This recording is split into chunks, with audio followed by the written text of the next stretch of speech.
24 a 30 e quando tiver de 24 a 32 faltas injustificadas no período aquisitivo. Quarto, perderá o direito às férias quando o número de faltas justificadas for superior a 32 no período aquisitivo. Artigo 155, o servidor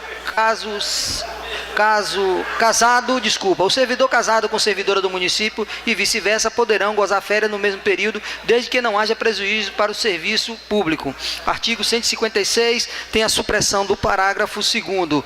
Artigo 156, a jornada de trabalho dos servidores integrantes do quadro geral de cargos e salários da administração direta e indireta do Poder Executivo, bem como do Poder Legislativo, será de no máximo 40 horas semanais a ser definida para cada cargo em razão das atribuições pertinentes aos respectivos cargos, que serão disciplinados através de regulamento editado pelo chefe do Poder Executivo. Parágrafo 1º, o critério da administração municipal poderá ser adotada jornada de trabalho de acordo com a necessidade e as peculiaridades dos serviços públicos municipal. Parágrafo 2º, foi suprimido o regime de turno único de trabalho diário de 6 horas. Segundo, o regime de plantão para determinados órgãos de atividades.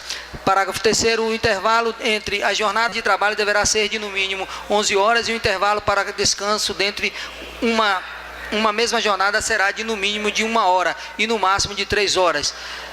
Artigo 157. Além do cumprimento da jornada de trabalho, são deveres do servidor: primeiro, exercer o zelo, dedicação à atribuição do cargo; segundo, ser leal à instituição a que serve; terceiro, observar as normas legais e regulamentares; quarto, cumprir as ordens superiores, exceto quando manifestamente ilegais; quinto, atender com presteza ao público em geral, prestar as informações requeridas, ressalvadas as protegidas por sigilo; b, a expedição de certidões requeridas para a defesa do direito ou esclarecimento de situações de interesse pessoal; c, as requisições para a defesa da fazenda pública; sexto, levar ao conhecimento da autoridade superior a irregularidade de que teve ciência em razão do cargo; sétimo, zelar pela economia do material, pela conservação do patrimônio público; oitavo, guardar sigilo sobre o assunto da repartição; nono, manter conduta compatível com a moralidade administrativa; décimo, ser assíduo e pontual; 11º, tratar as pessoas com urbanidade; 12º, representar contra a ilegalidade ou abuso do poder; 13º, apresentar-se ao serviço em boas condições de asseio e convenientemente trajado; 14º, frequentar curso legalmente instituído para o aperfeiçoamento ou especialização; 15º, colaborar para o aperfeiçoamento dos serviços sugeridos à administração, as medidas que julgar necessário; 16º, providenciar para que esteja sempre atualizado o seu assentamento individual, bem como sua declaração de dependentes; 17º, submeter-se à inspeção médica determinada por autoridade competente. Parágrafo 1º, a representação do que trata o inciso 12º será encaminhada pela via hierárquica e obrigatoriamente apreciada pela autoridade superior, aquela contra a qual é formulada, assegurando-se ao representado o direito de defesa. Parágrafo 2º, será considerado como coautor do superior hierárquico que, recebendo denúncia, bem como a representação verbal ou escrita a respeito da irregularidade no serviço ou de falta cometida por servidor, seu subordinado deixa de tomar as providências necessárias à sua apuração. Artigo 158. O servidor é proibido ausentar-se do serviço durante o expediente sem prévia autorização do chefe imediato. Segundo, retirar, modificação ou substituir sem prévia anuência da autoridade competente qualquer documento do objeto da repartição ou objeto da repartição com o fim de criar direitos às obrigações ou de alterar a verdade dos fatos. Terceiro, recusar fé a documentos públicos. Quarto, optar resistência injustificada ao andamento de documentos e processo ou à execução de serviço. Quinto, promover a manifestação de apreço ou desapreço no recinto da repartição. Sexto, referir-se de modo repreciativo ou desrespeitoso às autoridades públicas ou aos atos do poder público mediante manifestação escrita ou oral, podendo, porém, criticar ato do poder público do ponto de vista doutrinário ou da organização do serviço em trabalho assinado. Sétimo, cometer a pessoa estranha à repartição fora dos casos previstos em lei o desempenho de atribuições que seja sua responsabilidade ou de seu subordinado. Oitavo, compelir ou aliciar outro servidor no sentido de filiação à associação profissional, sindical ou partido político. Nono, valer-se do cargo para para lograr proveito pessoal ou de outro em detrimento da dignidade da função pública. 10º, participar de gerência ou de administração de empresas privadas, de sociedade civil ou exercer comércio e nessa qualidade transacionar com o município. 11º, atuar como procurador ou intermediário junto à repartição pública, salvo quando se tratar de benefícios previdenciários ou assistenciais de parentes até 2º grau e de cônjuge ou companheiro. 12º, proceder de forma decidiosa.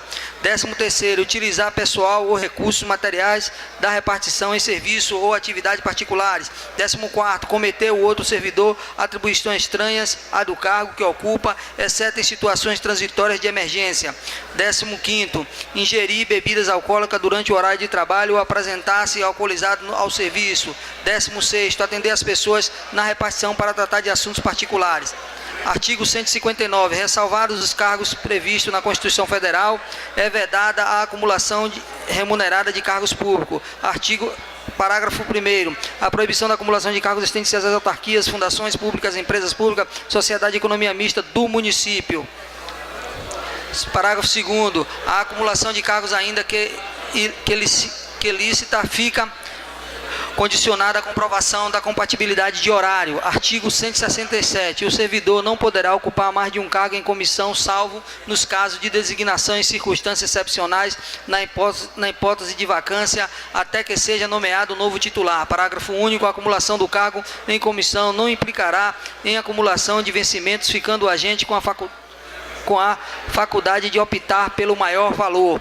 Artigo 161. O servidor vinculado ao regime desta lei, que acumular licitamente 2 cargos de carreira, quando investido em cargo de provimento de comissões, ficará afastado dos ambos os cargos efetivos. Parágrafo único. O servidor que se afastar dos 2 cargos que ocupa poderá optar pela remuneração destes ou pela do cargo em comissão. Artigo 162. Verificada em processo administrativo a acumulação proibida e provada a má-fé, o servidor optará por um dos cargos ou funções. Parágrafo único. Provada a má-fé, perderá cargo ocupado ilegalmente e será obrigado a restituir o que estiver percebido indevidamente, sem prejuízo do procedimento penal cabível. Artigo 163. As autoridades e os chefes de serviço que tiverem conhecimento de que qualquer de seus subordinados acumula indevidamente cargos ou funções públicas comunicarão ao fato ao órgão pessoal para os fins indicados do artigo anterior, sob pena de corresponsabilidade. Artigo 164. Servidor responde civil penal e administrativa pelo exercício irregular de suas atribuições. Artigo 165. A responsabilidade civil decorre do ato omissivo ou doloso ou culposo que resulte em prejuízo ao erário ou a terceiros.